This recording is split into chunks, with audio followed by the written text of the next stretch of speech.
Ya no puedo más. Ya no soporto su voz. Ese perro no es un animal. Es el diablo. Me ordena atacar. Me dice a quién, me dice cómo y me dice cuándo arrancarles la vida. Esas fueron las palabras que David Berkowitz pronunció al ser capturado, intentando explicar la fuerza oscura que, según él, lo impulsaba a hacer lo que hacía. Afirmaba que el perro negro de su vecino le hablaba con voz humana, una voz que provenía, según él, del mismísimo infierno.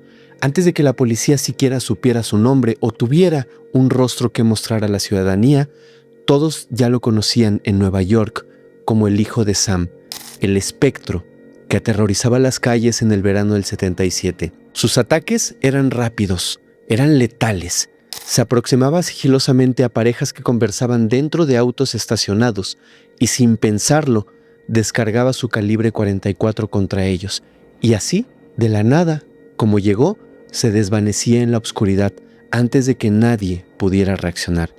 Una de esas noches, una joven de 18 años charlaba con una amiga en el asiento delantero de su coche. En cuestión de segundos, los cristales estallaron a su alrededor. 2 disparos rompieron la quietud y el silencio de la noche. Una vida se apagó en el acto, y la otra joven quedó malherida. Nadie alcanzó a ver el rostro del atacante, solo la sombra de un hombre que se alejaba con el arma aún humeante en sus manos. La ciudad se sumió en el pánico. Nadie se sentía a salvo. Las parejas dejaron de salir por las noches. Las calles quedaron desiertas y los noticieros repetían el mismo titular día tras día. Una víctima más del hijo de Sam. Berkowitz, entre tanto, parecía disfrutar del miedo que estaba causando. Enviaba cartas burlonas a la policía y a la prensa, jactándose de sus crímenes y autodenominándose un monstruo forjado en la oscuridad. El caso del hijo de Sam marcó un antes y un después en la crónica criminal de Estados Unidos, no solo por la brutalidad de sus actos, sino porque mostró cómo el miedo puede devorar a una ciudad entera y cómo un solo hombre, guiado por su locura, puede hacer temblar a millones de personas. Pero hoy te traigo algo más, porque existe una teoría que no era un solo hombre. Hay una teoría que el hijo de Sam eran distintas personas, eran un grupo de hombres. Quédate hasta el final porque te va a encantar. Esta teoría te va a volar la cabeza.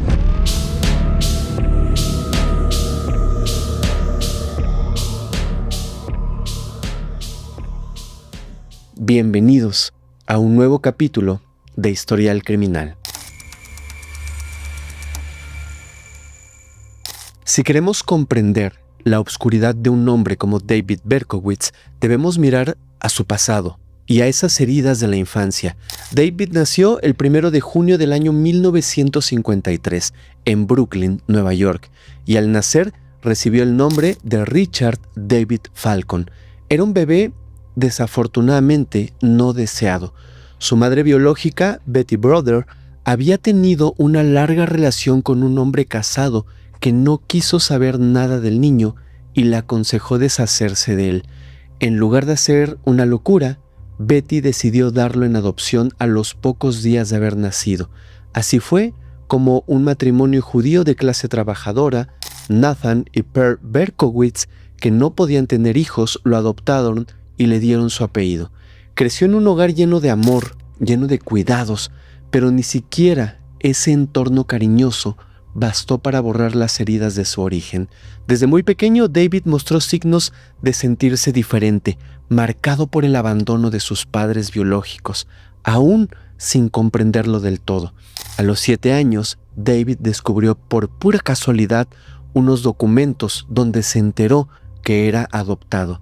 Aquella revelación lo sacudió profundamente. De pronto, se percibió a sí mismo como un extraño en su propia casa y en su propia piel, en su propio entorno. Tras ese golpe emocional, pasó de ser un niño relativamente normal a uno extremadamente inquieto, introvertido y de una autoestima sumamente frágil, aunque también propenso a estallidos de ira. Más tarde, el mismo David reconocería que desde niño sentía dentro de sí algo autodestructivo, algo que lo quemaba por dentro, que le impedía responder al amor que sus padres adoptivos le daban. Entonces comenzó a aislarse en un mundo secreto. Ni siquiera la intervención de un psicólogo infantil con quien sus padres lo llevaron cuando tenía 10 años logró penetrar en ese aislamiento. David solía esconderse durante horas y horas en el armario o a veces debajo de la cama, incapaz de conciliar el sueño durante las noches, plagado de ansiedad, plagado de sentimientos que no sabía expresar. En más de una ocasión, sus padres lo encontraron escapándose durante la madrugada por la escalera de incendios de su edificio. Vagaba solo por las calles obscuras de la ciudad, mientras todos los demás dormían. La dualidad en el carácter de David Berkowitz ya se asomaba desde su infancia. Por un lado, adoraba a Pearl, su madre adoptiva, a quien veía como un refugio y como la persona más importante de su vida. Pero por otro lado, los celos y la crueldad empezaron a manifestarse en una etapa muy temprana. En secreto, David envenenó al loro de Pearl, la mascota a la que ella dedicaba muchísima atención. Muchas horas del día ella pasaba con su mascota. Entonces el niño veía al ave como un rival por el cariño de su madre y entonces decidió eliminarlo. Aquel acto frío e inesperado fue un oscuro presagio de lo que vendría años después, cuando Berkowitz intentaría eliminar a quienes percibía como amenazas para su atormentada existencia.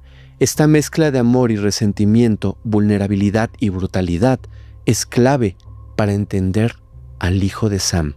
El chico solitario o incomprendido de la escuela se transformó de pronto, con el tiempo, en un acosador que molestaba a otros niños. Incluso llegó a proponerle a un amigo la creación de un club llamado Odiadores de Mujeres.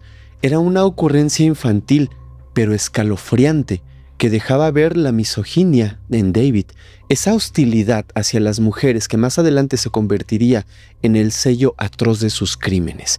Por supuesto, nadie a su alrededor podía imaginar entonces hasta dónde llegaría ese odio. En 1967, cuando David tenía ya 14 años, su madre adoptiva perdió la batalla contra el cáncer. La muerte de Pearl sumió al adolescente en una depresión profunda y oscura.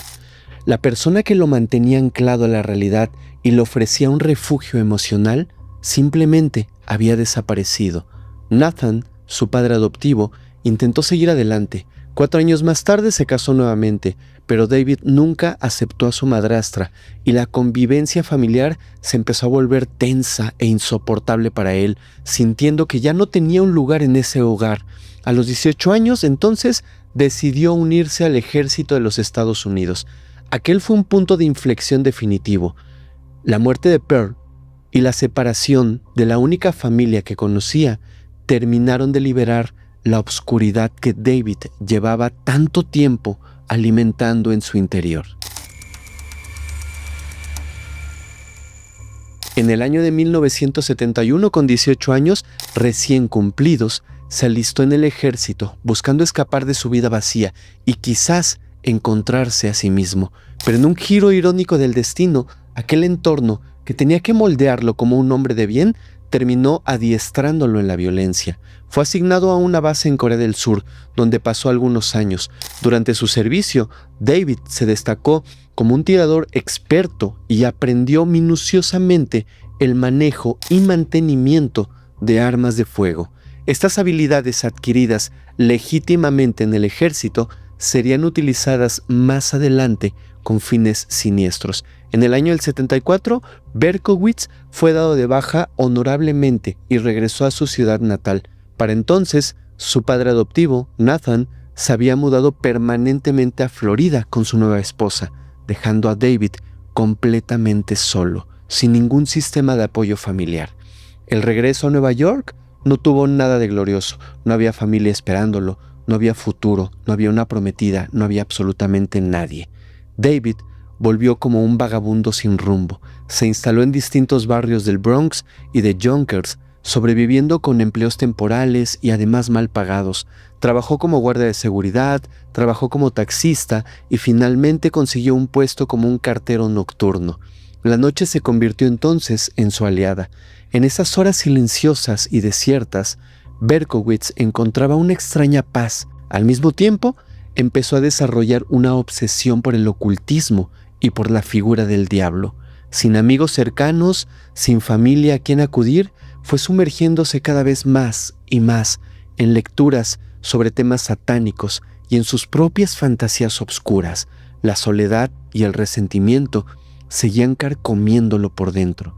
En esos años previos a los crímenes que más adelante cometería, el comportamiento de David escaló de una forma alarmante. Más tarde confesaría haber provocado, y escuchen esto porque es un dato real, haber provocado más de 1,400 incendios en la ciudad entre el año de 1974 y 1977, un dato que está documentado. Llevaba incluso un diario detallado de cada uno de ellos. Para él, la piromanía fue un retorcido sustituto del control que sentía haber perdido sobre su vida. Incendiar edificios, incendiar bodegas, basureros e incluso lugares donde dormían indigentes le daba una sensación de poder y una perversa gratificación. Era su manera de dejar una marca en una ciudad que en su mente, en su psique, lo había rechazado. Berkowitz no se quedó ahí. También comenzó a hostigar directamente a las personas de su entorno. Enviaba notas supuestamente anónimas, agresivas y llenas de resentimiento a vecinos antiguos y a sus caseros. Rompía ventanas, prendía fuego a papeleras y hacía llamadas telefónicas amenazantes. En una carta dirigida a Nathan, su padre adoptivo, que vivía en Florida, David dejó ver con crudeza su tormento interno. Él escribió: «El mundo se está volviendo oscuro. Lo siento cada vez más. La gente cada día me odia más. Las chicas me dicen que soy feo y son ellas las que más me lastiman».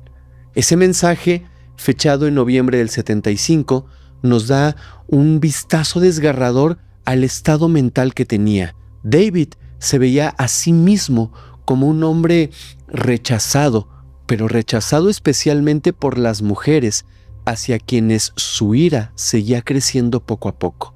Sin embargo, los incendios y el acoso vecinal pronto no fueron suficientes para saciar esa sed de violencia. La escalada era inevitable. Después de años jugando con fuego, literalmente Berkowitz dio el salto a la agresión directa contra personas. La noche del 24 de diciembre de 1975, mientras la mayoría celebraba la Nochebuena, él cometió su primer ataque. Armado con una arma punzocortante de caza, atacó a 2 mujeres en Cop-Up City, un complejo de apartamentos en el Bronx donde en aquel entonces él vivía. La primera de ellas escapó con heridas menores y la segunda víctima, Michelle Foreman, de tan solo 15 años, recibió 6 agresiones directas y quedó gravemente herida, pero afortunadamente logró sobrevivir.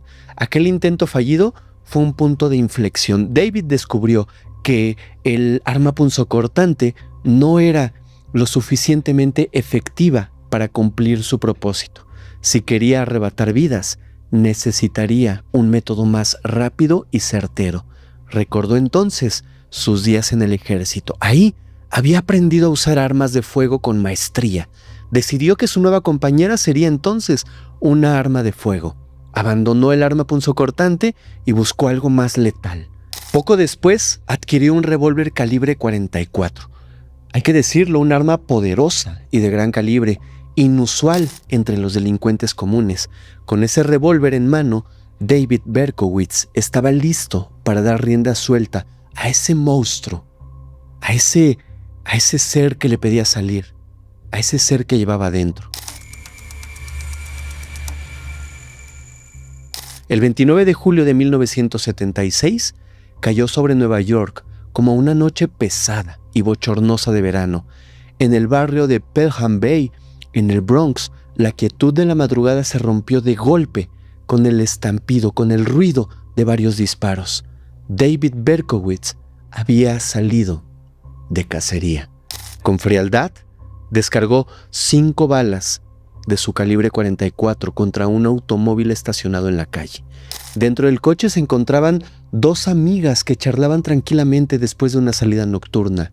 Sus nombres: Donna Lauria, de 18 años. Ella perdió la vida casi al instante de un tiro directo en la cabeza. Su amiga, Jody Valenti, de 19 años, recibió un impacto en el muslo y gritó de dolor mientras el atacante huía.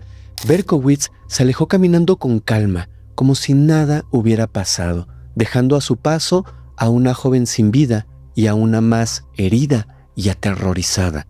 Ese fue el inicio de una pesadilla que se extendería por más de un año.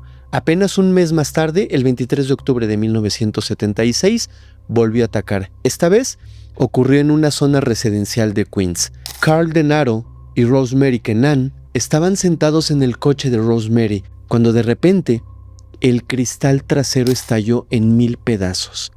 Carl sufrió una grave herida en la cabeza por los fragmentos de bala, pero milagrosamente ninguno de los dos perdió la vida. Ambos sobrevivieron al ataque, aunque conmocionados, sin lograr ver al agresor en la oscuridad, trataron de reponerse. El pánico ya comenzaba a extenderse por toda la ciudad. Pasemos más adelante. El 27 de noviembre de 1976, en el barrio Floral Park de Queens, Donna De Masi, de 16 años, y Johan Lomino, de 18 años, conversaban alegremente en el porche de la casa de Johan. Era una noche fría de otoño, cuando lentamente vieron cómo un hombre se acercaba sigilosamente desde la calle. Este hombre metió la mano entre sus ropas y sacó el arma de fuego. Sin pensarlo, sin decir una sola palabra, una sola maldición, simplemente apuntó y jaló el gatillo. Las jóvenes cayeron al suelo al ser alcanzadas por las balas. Gravemente heridas, ambas fueron trasladadas de urgencia al hospital y lograron sobrevivir. Sin embargo, Johan quedó paralizada de la cintura para abajo, de por vida. Para entonces, aunque las autoridades todavía no lo anunciaban públicamente, los investigadores ya sospechaban que estos tiroteos podían estar conectados entre sí. El modo de atacar era muy similar y el calibre de las balas recuperadas siempre era el mismo, 44. El siguiente ataque ocurrió a inicios del año siguiente. La noche del 30 de enero de 1977 en Queens, Christine Freud, de 26 años, regresaba en coche de una cita junto a su prometido John Deal. Estacionaron cerca de la casa de Christine y pues conversaban un momento más antes de despedirse. De la nada, en medio de la noche, en medio de la oscuridad, disparos atravesaron la ventanilla del lado del pasajero. Christine fue alcanzada por 2 proyectiles y perdió la vida horas después en el hospital. John resultó herido en una pierna, pero sobrevivió afortunadamente. David Berkowitz, una vez más, se había esfumado, había desaparecido sin dejar un rastro claro, salvo las balas de gran calibre, que era ya para ese momento su macabra firma. A partir de entonces los ataques se hicieron más esporádicos, pero igual de letales y cada vez más audaces. El 8 de marzo de 1977, la estudiante Virginia Boskerichian caminaba de regreso a casa por una calle tranquila del Queens. Después de sus clases en la Universidad de Columbia, iba directo a su casa. De pronto, se encontró cara a cara con un hombre que una vez más metió sus manos entre sus ropas y sacó un arma de fuego. Virginia, en un acto reflejo desesperado, levantó los libros que llevaba en la mano para cubrirse, pero de nada sirvió. El agresor había disparado a corta distancia. La joven cayó sin vida en la acera, con un tiro en la cabeza, mientras el agresor huía corriendo. Un mes después, en el Bronx, la madrugada del 17 de abril de 1977, Valentina Suriani, de apenas 18 años, y su novio, Alexander Esaú, de 20 años, se encontraban dentro del auto de Valentina, estacionado muy cerca de su casa. Berkowitz se acercó sigilosamente y, sin pensarlo, disparó en múltiples ocasiones a través de la ventanilla del conductor. Ambos jóvenes fallecieron en el acto, acribillados, sin haber visto ni siquiera el rostro de su agresor. Con más de 6 personas sin vida o heridas en menos de 9 meses, la ciudad entera estaba en vilo. A esas alturas Nueva York comenzaba a comprender que un serial andaba suelto. La prensa ya lo llamaba el serial del 44. Algunos otros le decían el maníaco del calibre 44. Pero la cacería humana continuó. El 26 de junio del 77, nuevamente en Queens, Sal Lupo, de 20 años, y Judy Placido, de 17 años, salían de una discoteca en el barrio de Bayside y se sentaron un rato simplemente en el auto para charlar, para conversar cómo había estado la noche. Apenas unos minutos después, sin esperarlo, recibieron una lluvia de balas a través de la ventanilla. Ambos resultaron heridos por los disparos, pero por fortuna ambos sobrevivieron. La racha de este criminal finalmente culminó la noche del 31 de julio del año 77. En Bad Beach, un vecindario de Brooklyn, Stacy Moscovich, de 20 años, disfrutaba de una cita a la luz de la luna en compañía de Robert Violante, de 20 años, dentro de un auto estacionado en un parque. Era la única rubia entre todas las víctimas. ¿Por qué? Porque todas las mujeres anteriores tenían cabello oscuro. Y quizás por eso, aquella noche Stacy bajó un poco la guardia. Las noticias decían que supuestamente este serial únicamente atacaba a mujeres con cabello oscuro y con cierto perfil físico. Eso hizo que Stacy se confiara. De pronto, un hombre se aproximó poco a poco a ellos y apuntó sin pensarlo su revólver por la ventanilla abierta. En un segundo disparó más de 4 veces. Stacy fue alcanzada lamentablemente en la cabeza. Agonizó durante horas y perdió la vida en el hospital al día siguiente. Robert perdió un ojo y quedó con la vista muy dañada. Este fue el último ataque del hijo de Sam. Berkowitz no lo sabía en ese instante, pero acababa de sellar su destino. Su reinado de terror estaba a punto de terminar. Para entonces, la policía ya tenía claro el patrón general de los crímenes, aunque aún luchaba por encontrar al culpable. La mayoría de las víctimas eran mujeres jóvenes de cabello oscuro, sorprendidas a mitad de la noche, a menudo cuando estaban dentro de automóviles en compañía de amigos o parejas. Esa aparente aleatoriedad, combinada con un elemento común inquietante, aterrorizó como nunca a todos los neoyorquinos, porque estos ataques no eran ajustes de cuentas entre criminales, ni tampoco eran venganzas personales. Eran ataques simplemente al azar contra gente común y corriente. Un depredador invisible merodeaba la ciudad, acechando en cualquier esquina. Cualquiera podría ser el siguiente objetivo. La psicosis colectiva llegó a tal punto que muchas mujeres jóvenes comenzaron a teñirse el cabello de rubio o a usar pelucas rubias con la esperanza de no atraer la atención de aquel serial obsesionado con las mujeres morenas. Las discotecas y bares notaron una disminución de clientes. Los locales nocturnos empezaron a cerrar más temprano. Los padres imponían estrictos toques de queda a sus hijos adolescentes. Nadie se sentía seguro al caer el sol, y las calles, normalmente vibrantes, llenas de vida de Nueva York, se vaciaron. La ciudad entera se convirtió en una especie de prisión bajo el yugo de un fantasma que nadie podía ver. En uno de los primeros escenarios del crimen, los agentes habían logrado recuperar una bala intacta.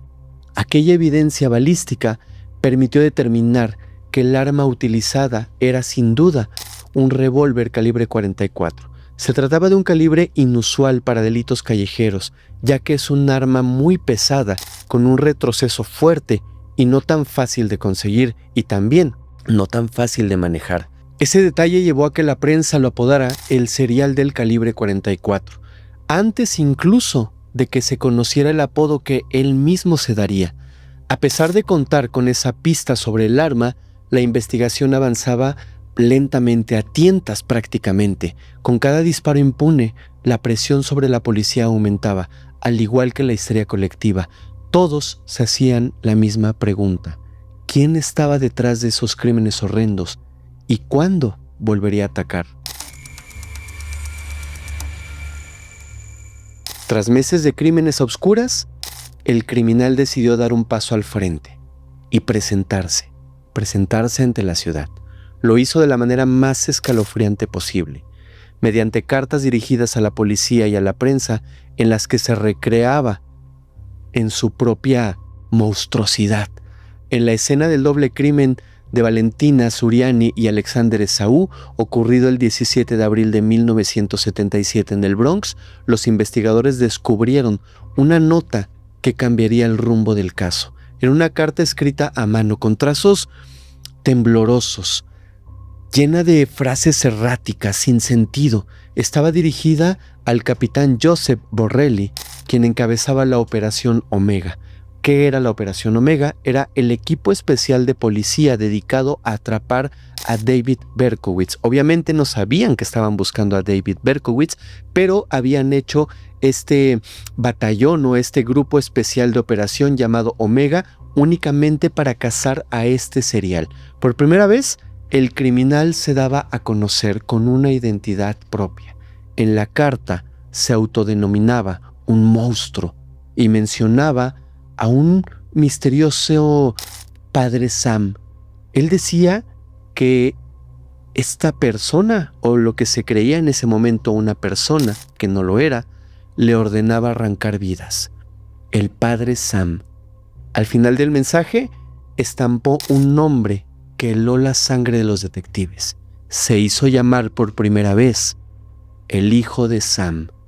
En ese instante, el agresor dejó de ser un fantasma sin nombre. Ahora tenía un apodo raro, un apodo siniestro y un rostro aún inimaginable. La comunicación no terminó ahí. Un mes después, el 30 de mayo de 1977, llegó otro sobresalto. La redacción del diario New York Daily News recibió un sobre manuscrito con un remitente desconocido. Iba dirigido al columnista Jimmy Breslin, uno de los periodistas más populares de la ciudad en aquel momento. En el exterior, como si fuera el eslogan de una macabra postal, se leía: sangre y familia, obscuridad y muerte, depravación absoluta. Dentro del sobre había una segunda carta, aún más extensa y perturbadora que la anterior. Comenzaba teatralmente con un saludo. Desde las alcantarillas de la ciudad te escribo, llenas de vómito, llenas de vino rancio, llenas de orina. A continuación, el autor se lanzaba en un monólogo delirante y amenazante. En ese texto, autoproclamado el hijo de Sam, se jactaba de lo fácil que le resultaba atacar, se burlaba de la policía por no poder atraparlo y advertía que el 29 de julio, aniversario de su primer ataque, habría nuevas pérdidas de vida. Con una mezcla de desafío y sarcasmo, le preguntaba a Breslin si creía que podría detenerlo antes de que volviera a actuar. Ambas cartas estaban repletas de referencias demoníacas, símbolos de satanismo, cosas muy obscuras. El autor de la carta hablaba de Papá Sam como una figura infernal que le exigía sacrificios.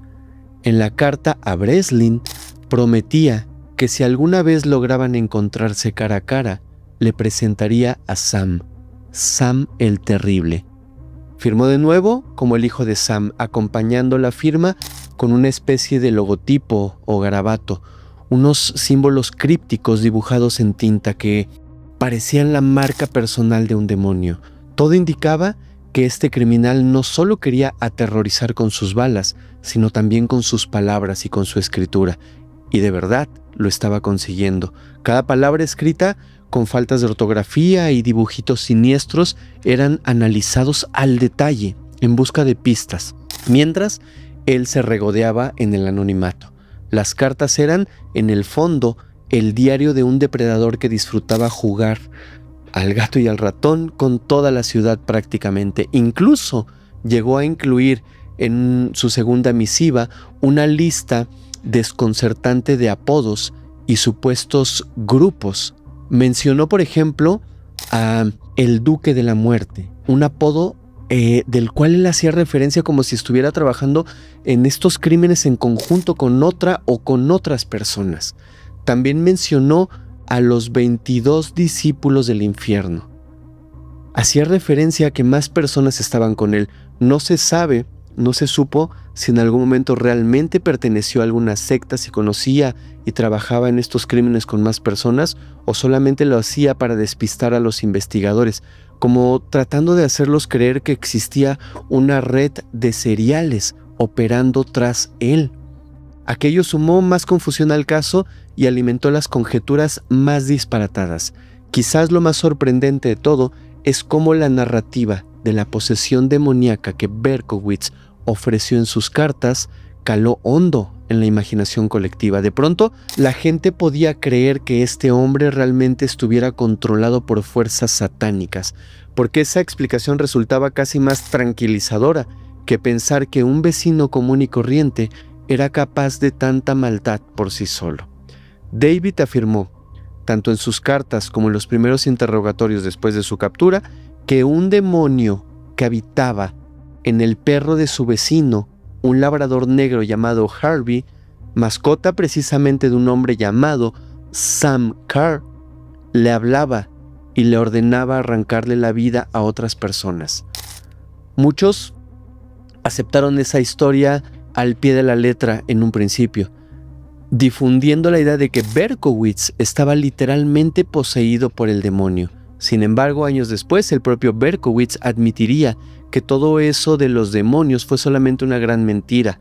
Dijo que había inventado la historia para intentar alegar demencia si es que llegara a ser atrapado y evitar la pena máxima.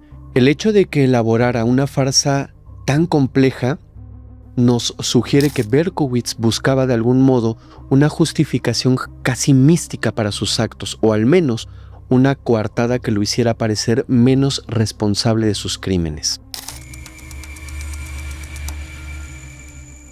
Con la ciudad viviendo bajo el terror y el serial jactándose en los periódicos, el Departamento de Policía de Nueva York tuvo que ponerse manos a la obra con todos sus recursos. A finales del año 1977, incluso antes de las famosas cartas, ya habían conformado una fuerza especial de investigación para el caso, pero tras las misivas y la confirmación de que enfrentaban a un serial, redoblaron esfuerzos. Esta unidad élite fue bautizada como Operación Omega, sugiriendo que sería la fuerza definitiva para resolver la situación. Su misión era simple en un concepto, pero monumental en la práctica. Era fácil: encontrar al agresor del calibre 44 cuanto antes de que cobrara más vidas. Se asignaron cientos de agentes al caso, provenientes de distintos distritos y especialidades. Se instaló una línea telefónica exclusiva para recibir pistas las 24 horas del día, que pronto comenzó a recibir cientos y cientos de llamadas diarias de ciudadanos ansiosos por ayudar, o a veces de bromistas o perturbados que solo querían sembrar más confusión. Los mejores detectives de la ciudad trabajaban turnos interminables, siguiendo cualquier posible indicio, por más tenue que éste fuera. Pizarras llenas de fechas, mapas con chinchetas marcando los lugares de los ataques, fotografías de las balas y perfiles psicológicos empezaron a llenar de pronto las salas de la comisaría central. El objetivo declarado era detener al serial antes de que volviera a quitarle la vida a otra persona. Pero la presión crecía con cada noche, con cada luna, y cada noche de viernes o sábado, porque además tenía sus días, eran los momentos en los que solía atacar. Todo Nueva York esperaba aterrorizada el siguiente golpe del hijo de Sam. La Operación Omega pronto se vio ahogada en un mar de pistas falsas. Por cada llamada con información genuina, llegaban decenas con teorías descabelladas o señalamientos infundados. Autoproclamados psíquicos llamaban asegurando tener visiones del agresor. Vecinos desconfiados denunciaban al hombre solitario del edificio de al lado, o solo al hombre que pensaban era raro o porque tenía un perro negro. Gente de todo el país enviaba cartas afirmando saber quién era el hijo de Sam en base a sueños o revelaciones. Realmente todo esto se volvió un enorme caos. Había miles de pistas, había miles de personas que se suponían culpables, pero realmente no tenían absolutamente nada. En poco tiempo, la lista de sospechosos potenciales creció a miles de nombres. Las descripciones del atacante dadas por los testigos variaban tanto que resultaban inútiles. Algunos lo vieron rubio, y este es un dato muy importante. Algunos lo vieron rubio, otros lo vieron moreno. Unos decían que era muy bajito y fornido, otros decían que era muy alto y delgado. Esto no es normal. La confusión era total. Incluso las teorías sobre el motivo detrás de los crímenes eran totalmente distintas. Unos investigadores creían que esta persona odiaba a las mujeres jóvenes. Otros decían que si tenía un fetiche con la violencia, y no faltaba quien considerara seriamente las alegaciones de que realmente estaba poseído por el demonio. A pesar del compromiso incansable de la policía, no había avances concretos, lo que solo aumentaba el pánico en la población. La prensa criticaba duramente a las autoridades por su aparente ineptitud. ¿De qué servía el cuerpo de policía más grande del mundo?, decían algunos titulares, si no podían atrapar a un solo hombre. En realidad, los detectives estaban lidiando con algo para lo que apenas había precedentes. En la década de 1970, el concepto de serial estaba todavía formándose. Unidades especializadas en perfiles criminales, como las que luego tendría el FBI, estaban prácticamente en pañales. La Operación Omega navegaba a ciegas, aprendiendo sobre la marcha cómo perseguir a un serial cuyo motivo era desconocido hasta ese momento y cuyo patrón era muy difícil de anticipar.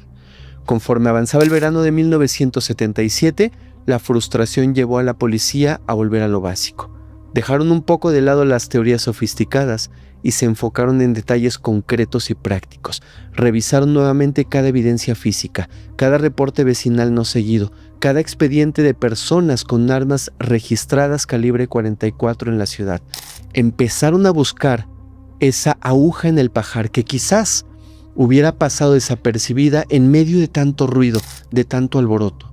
Sabían que atrapar a alguien tan escurridizo necesitarían probablemente más que inteligencia, necesitarían un golpe de suerte, pero también la capacidad de reconocer esa suerte cuando apareciera. Y efectivamente, la suerte intervino. Después del último ataque de David Berkowitz, una pequeña anomalía, un hecho mundano registrado en papel, algo súper sencillo.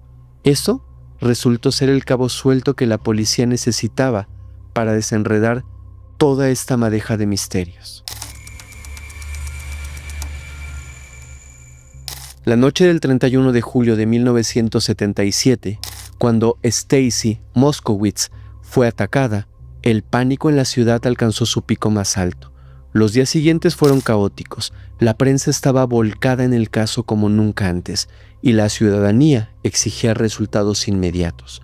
Los detectives de la Operación Omega se sentían acorralados.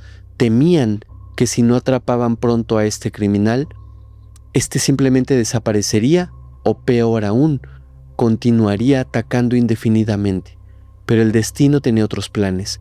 Pocos días después de aquel último ataque, surgió la figura inesperada de una testigo clave que hasta entonces nadie había entrevistado. Su nombre era Cecilia Davis, una mujer de mediana edad que vivía en el vecindario de Bad Beach en Brooklyn, muy cerca del lugar donde Stacy y Robert fueron baleados.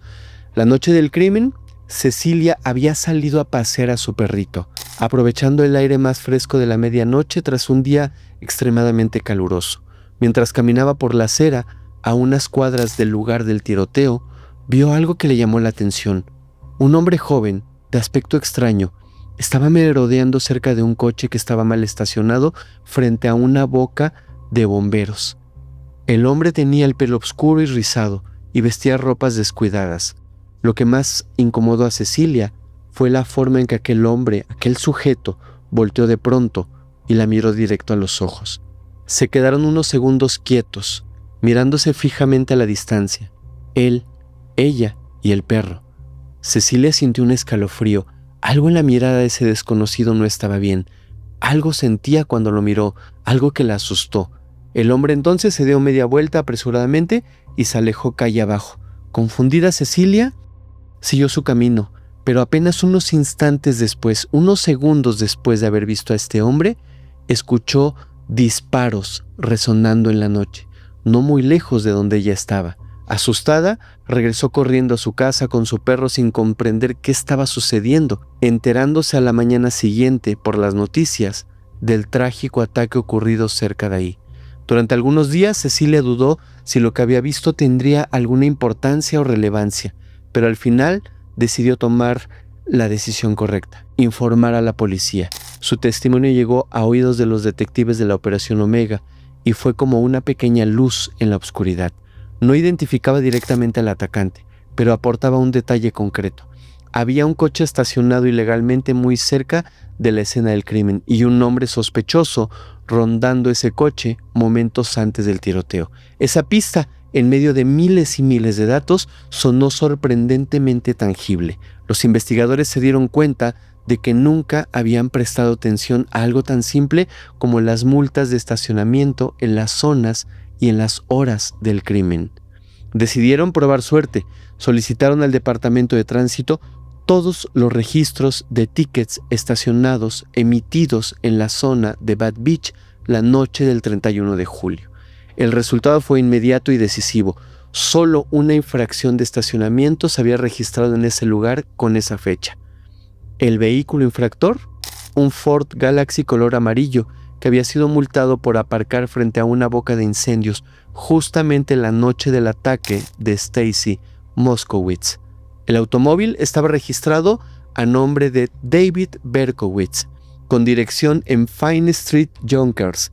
Yonkers es un suburbio al norte de la ciudad a unos cuantos kilómetros del Bronx y no muy lejano de los límites de Nueva York. ¿Qué hacía el coche de un residente de Yonkers estacionado en Brooklyn la noche de un crimen que había cometido el hijo de Sam? Aquello era más que una coincidencia. Era la primera pista concreta y con nombre propio en todo el caso. La información se volvió aún más reveladora cuando la policía de Yonkers fue contactada. Para asombro de los detectives de la Operación Omega, en la comisaría local de Yonkers ya conocían el nombre de David Berkowitz. De hecho, lo tenían en una lista de sospechosos potenciales que habían surgido por denuncias vecinales. Varios residentes del edificio donde vivía Berkowitz lo habían reportado por comportamientos extraños y además amenazantes. Pero había una queja muy especial. Decían que había matado sin motivo aparente al perro de su vecino, justamente al perro de Sam Carr. Aunque esto la policía aún no lo ligaba de una manera lógica a las cartas, y que también se decía que andaba diciendo cosas perturbadoras por la calle, que insultaba a los vecinos, que era un sujeto demasiado extraño. Uno de esos vecinos preocupados, una mujer llamada Whit Carr, hija de Sam Carr, incluso había sugerido que aquel tipo raro de su barrio podría ser el hijo de Sam. Tras leer las cartas en la prensa, ella afirmaba, estaba casi segura que este hombre extraño podría ser ese hombre al que tanto buscaba la policía. En su momento, esas denuncias de Yonkers no habían sido tomadas muy en serio, pero ahora todo tenía sentido. La ironía de la situación es notable. Durante un año, la mayor persecución policial en la historia de Nueva York se perdió en teorías complejas y pistas sin rumbo, cuando la respuesta estaba en algo tan simple y mundano como una multa de tránsito y un chisme vecinal.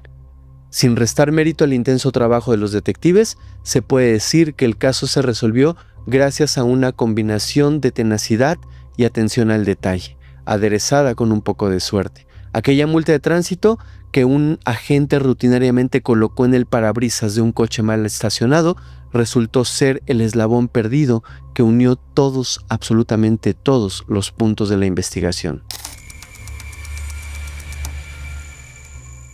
Con el nombre de David Berkowitz ya iluminando los radares de la policía, todo se movió a un ritmo vertiginoso. La noche del 10 de agosto de 1977, apenas 10 días después del último crimen, los detectives de la Operación Omega se apostaron en silencio en las inmediaciones del edificio de los apartamentos de Pine Hill, en Yonkers, donde vivía el sospechoso. El Ford Galaxy gris amarillo de Berkowitz seguía estacionado frente al edificio, lo que confirmaba que el hombre estaba en casa. Armados con la orden de arresto y los refuerzos necesarios, los agentes esperaron el momento oportuno, poco antes de la medianoche, quizás en camino a cometer otro crimen. La puerta del edificio se abrió y David Berkowitz apareció. Bajó los escalones con tranquilidad, dirigiéndose hacia su vehículo. En cuanto puso la mano en la manija del auto, un grupo de oficiales surgió de las sombras, lo rodearon por todos lados, lo encañonaron, lo esposaron y lo detuvieron. El sospechoso se quedó petrificado. Levantó las manos lentamente y una sonrisa torcida se dibujó en su rostro. No puso resistencia alguna. Lo tenían.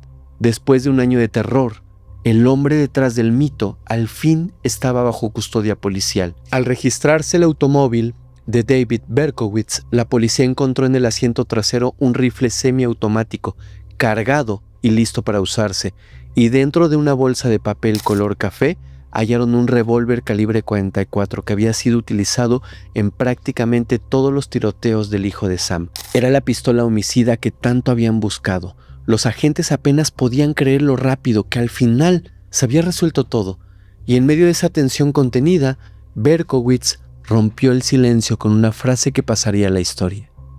Él les dijo: ¿Qué no me van a leer mis derechos? ¿Por qué tardaron tanto? Según relatarían después los detectives, Berkowitz pronunció esas palabras con una mezcla de extraña arrogancia, pero también de alivio.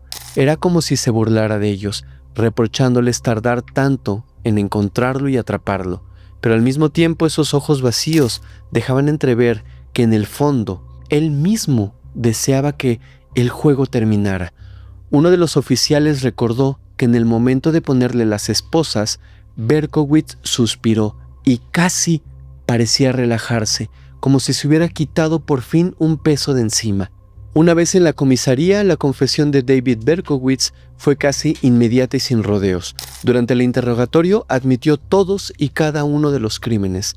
Describió con una frialdad pasmosa cómo había elegido a sus víctimas y cómo había ejecutado los ataques. Cuando le preguntaron por qué lo había hecho, repitió la inquietante historia que ya había asomado en sus cartas.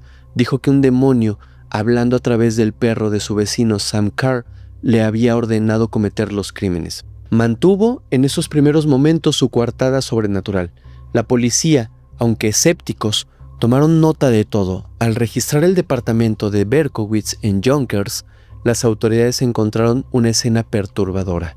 El lugar estaba desordenado, estaba sucio, con paredes garabateadas con símbolos extraños y frases con un tinte satánico pintadas con marcador en las paredes. Encontraron también varios cuadernos donde Berkowitz llevaba un diario detallado de sus actividades criminales. En ellos había anotaciones de los incendios que provocó y referencias a las chicas bonitas a las que quería atacar. También había mapas de la ciudad con marcas en los sitios de los ataques. Llevaba un registro perfecto de todo lo que hacía. Aquellas evidencias hablaban de una mente obsesiva y metódica. Para los neoyorquinos, la revelación del rostro del hijo de Sam fue un choque de realidad increíble. Lejos de tratarse de un ser monstruoso o un genio del mal, David Berkowitz era un hombre de 24 años, con un aspecto común y corriente. En las fotos policiales aparecía despeinado, con sobrepeso, vestido con una camiseta sencilla, tenía la mirada perdida y una sonrisa inexplicable. Era casi decepcionante ver lo mundano que era aquel que habían imaginado como un ente casi sobrenatural. El monstruo que había mantenido de rodillas a Nueva York resultó ser un hombre solitario, socialmente torpe, deprimido y lleno de rencor. La fuerza demoníaca de la que hablaba, como él mismo terminaría reconociendo tiempo más tarde, era simplemente una mentira autoinventada. La captura de David Berkowitz supuso el final de la pesadilla, pero abrió paso a nuevas preguntas. ¿Cómo un tipo así pudo hacer lo que hizo? La ciudad y la nación entera miraba con asombro a ese hombre tan normal, que sin embargo escondía una furia asesina. En las semanas siguientes al saberse más detalles, la gente se estremeció con las contradicciones. Berkowitz había sido un cartero, había asistido al colegio, había servido honorablemente en el ejército y sin embargo acabó sintiendo que atacar a gente al azar era su destino. Su escalofriante pregunta a los detectives ¿por qué tardaron tanto? Sigue siendo hasta el día de hoy una de las citas más escalofriantes de la historia criminal de los Estados Unidos.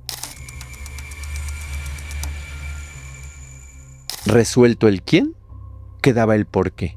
Y ahí es donde la historia oficial y las teorías alternativas comenzaron a surgir.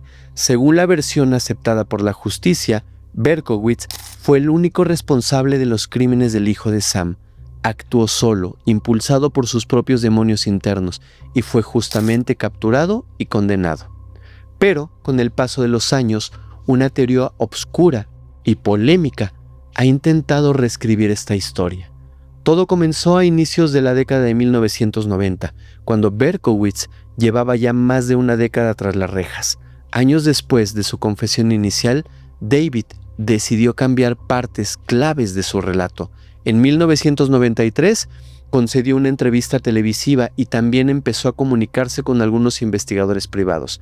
En esas instancias se retractó de la idea de que él hubiera actuado solo.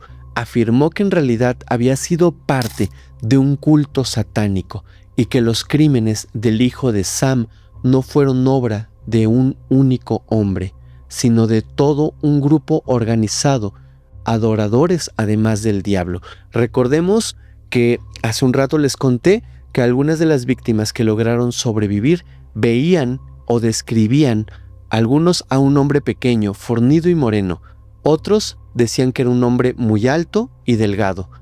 Entonces había algo de lógica ahí en esa versión.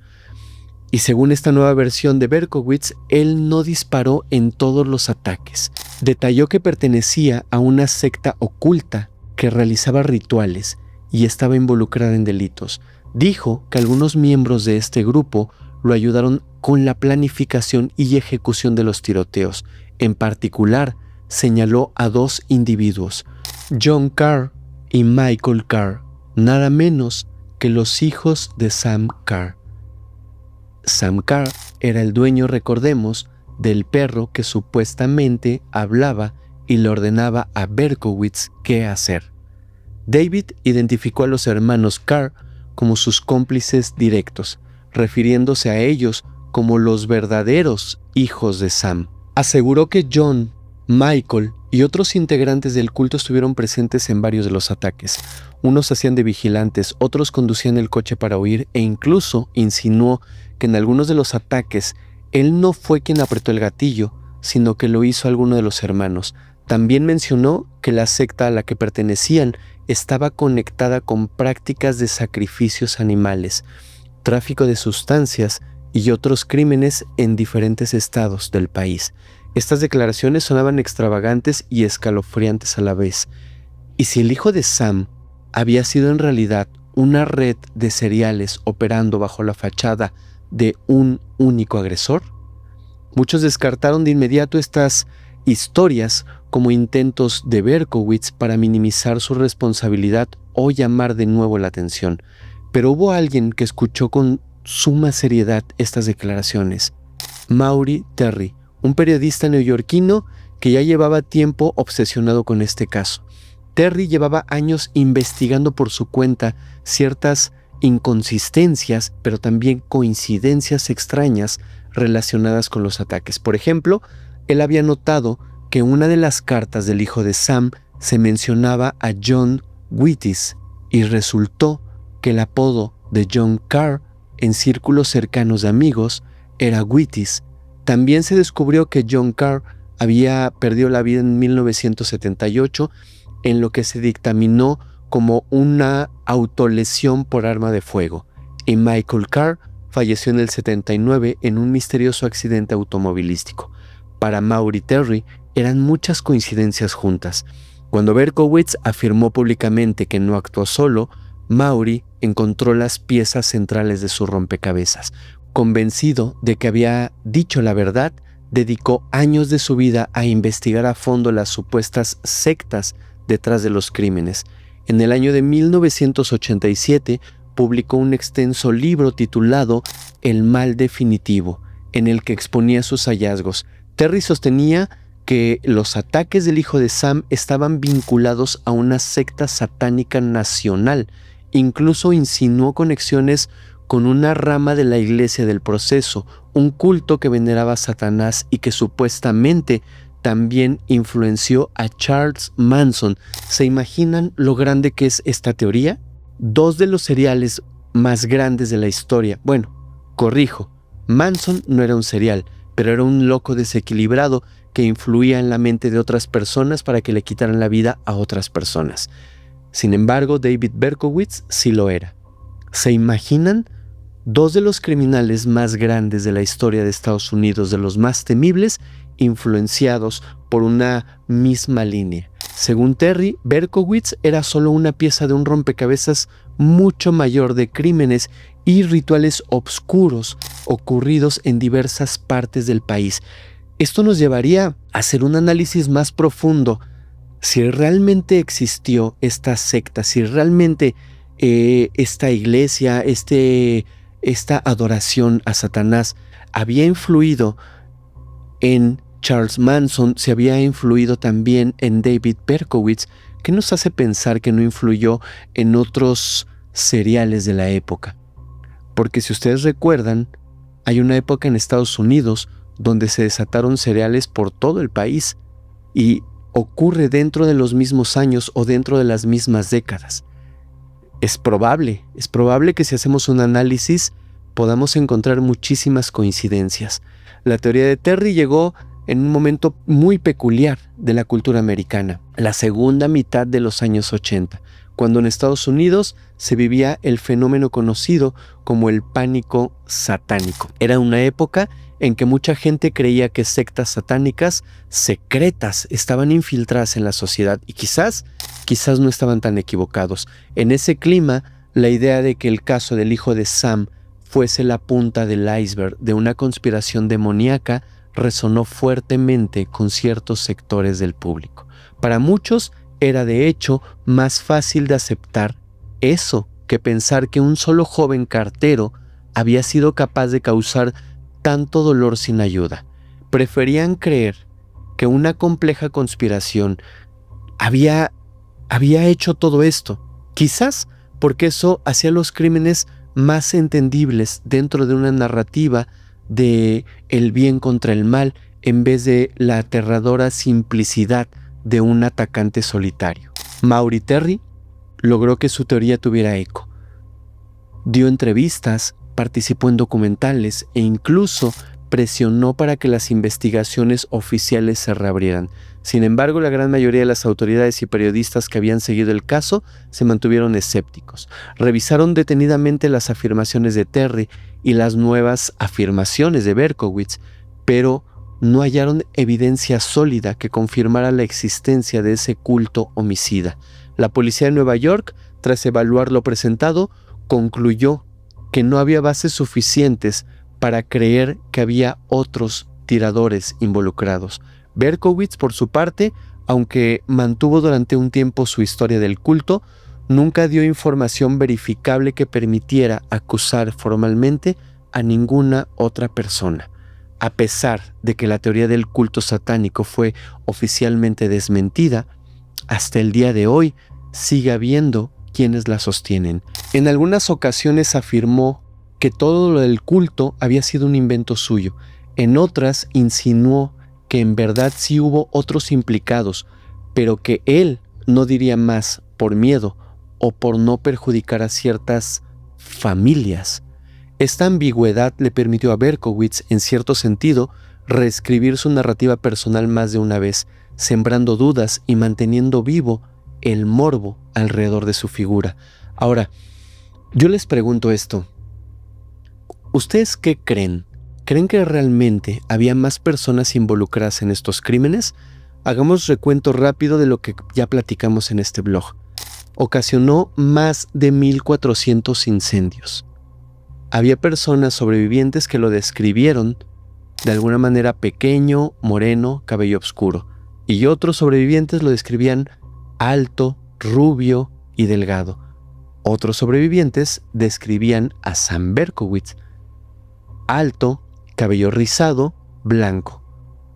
Me parece que son demasiadas coincidencias de personas que lo ven de distintas maneras, y lo que más me hace ruido es, ¿realmente una persona es capaz de provocar más de 1500 incendios? No lo sé. Yo pienso, en lo personal, que realmente sí existió un culto.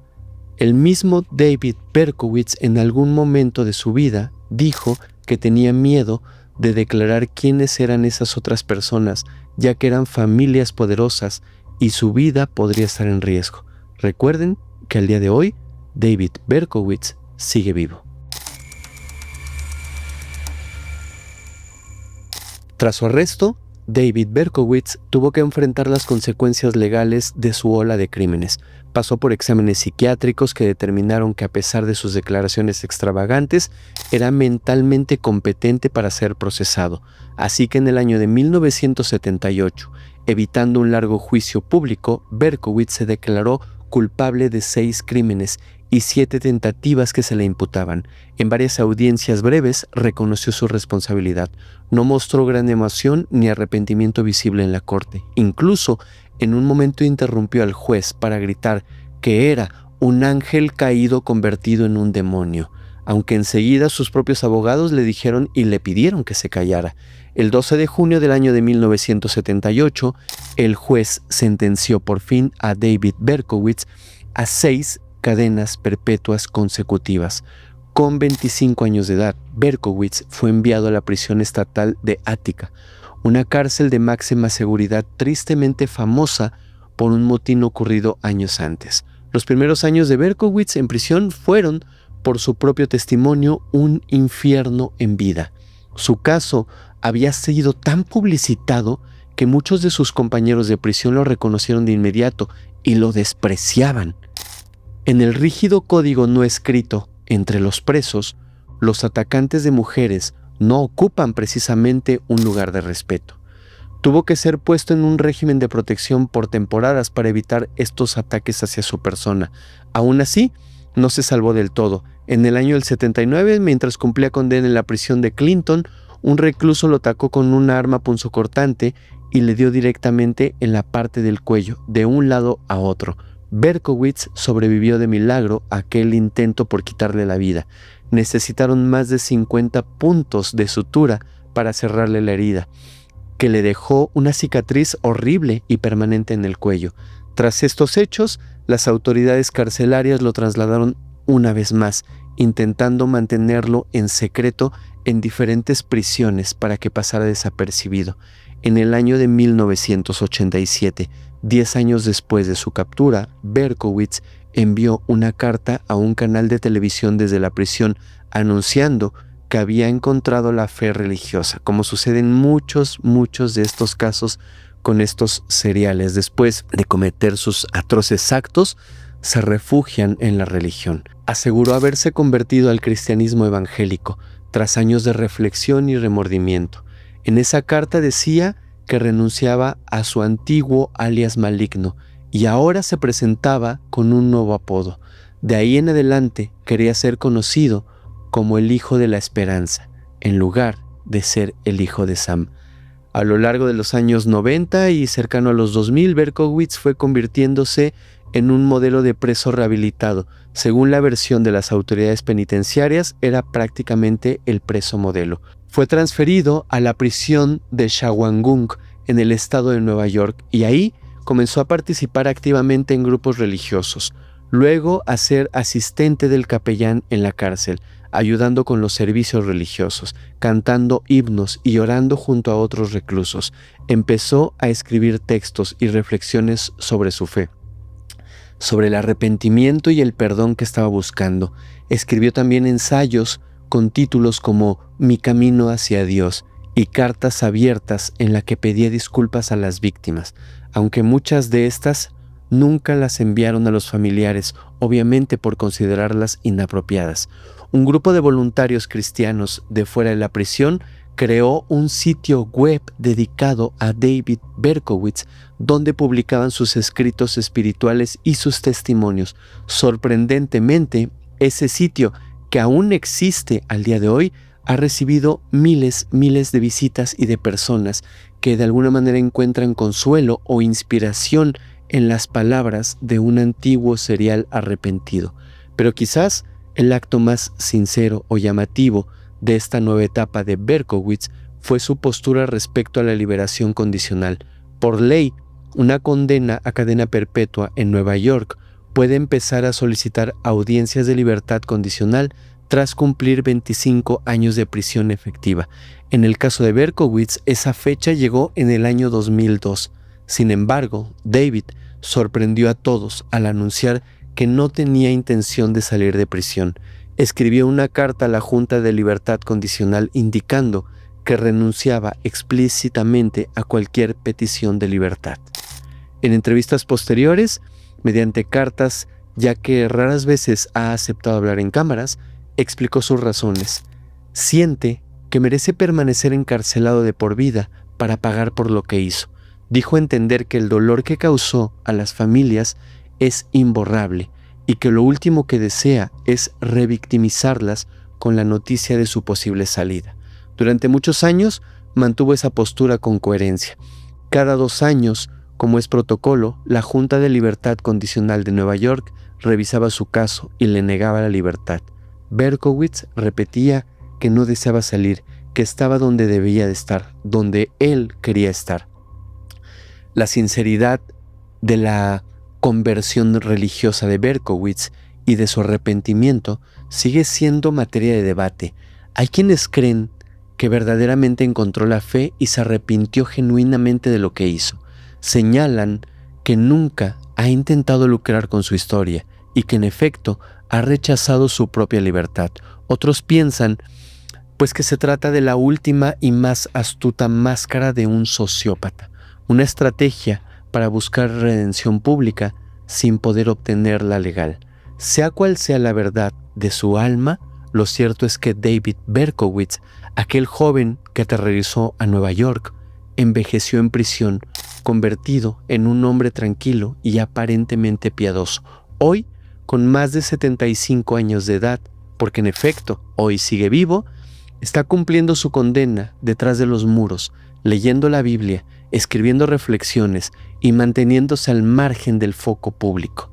De vez en cuando, algún medio sensacionalista lanza el titular que dice: "El hijo de Sam busca la libertad condicional", pero hasta ahora esas noticias no han sido ciertas o han sido malas interpretaciones.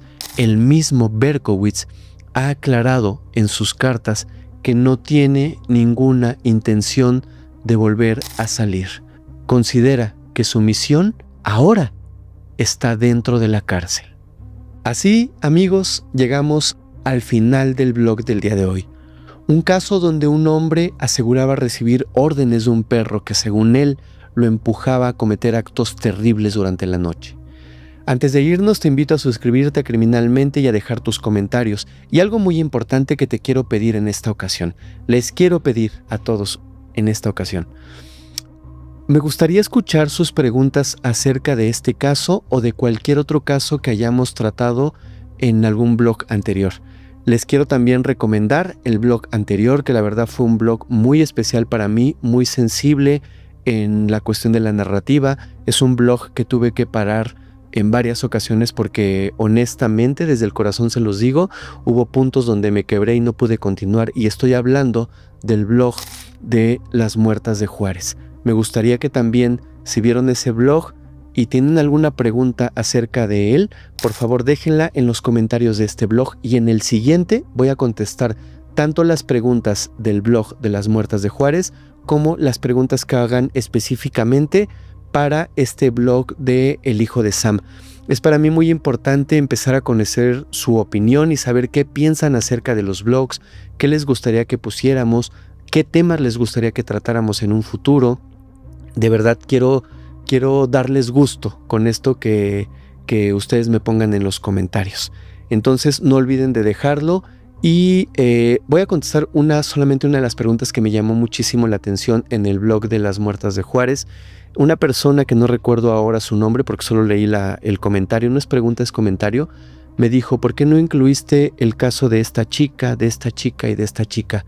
La verdad, honestamente, no terminaría si pongo los comentarios de todas las chicas que perdieron la vida en aquellos años, en aquellos 90s. Traté de tomar los más emblemáticos porque sería imposible poner el nombre de todas ellas. Fue una manera de hacer un homenaje a todas esas personas que perdieron la vida. El contar los más emblemáticos no quiere decir para nada que todos los casos que quedaron fuera del blog no sean importantes. Para nada. Todos y cada uno de esos casos es importante. Solamente quise aclarar que puse pues los que yo considere los más simbólicos de las muertas de Juárez. Pero bueno, voy a esperar sus preguntas y nos vemos la próxima semana. Pero antes de irme, quiero preguntarles yo a ustedes de este blog que acabamos de terminar, ¿qué piensan? ¿De verdad les convence la versión oficial que señala a un solo responsable actuando por su cuenta en el caso del hijo de Sam? ¿O crees que detrás pudo existir algo más, incluso esa presunta secta que muchos mencionan en libros, en videos, en documentales? Y una última pregunta, quizás la más importante: ¿el temido hijo de Sam realmente logró transformarse en lo que él llamó el hijo de la esperanza? ¿Ustedes creen que realmente un serial, llámese el hijo de Sam o pónganle cualquier otro nombre, puede cambiar simplemente por acercarse a la religión? Yo tengo mis dudas, pero quiero saber qué piensan ustedes. Ahora sí, nos vemos la próxima semana en un nuevo capítulo de Historial Criminal, donde juntos, como siempre, exploraremos las historias que merecen ser contadas. Muchas gracias.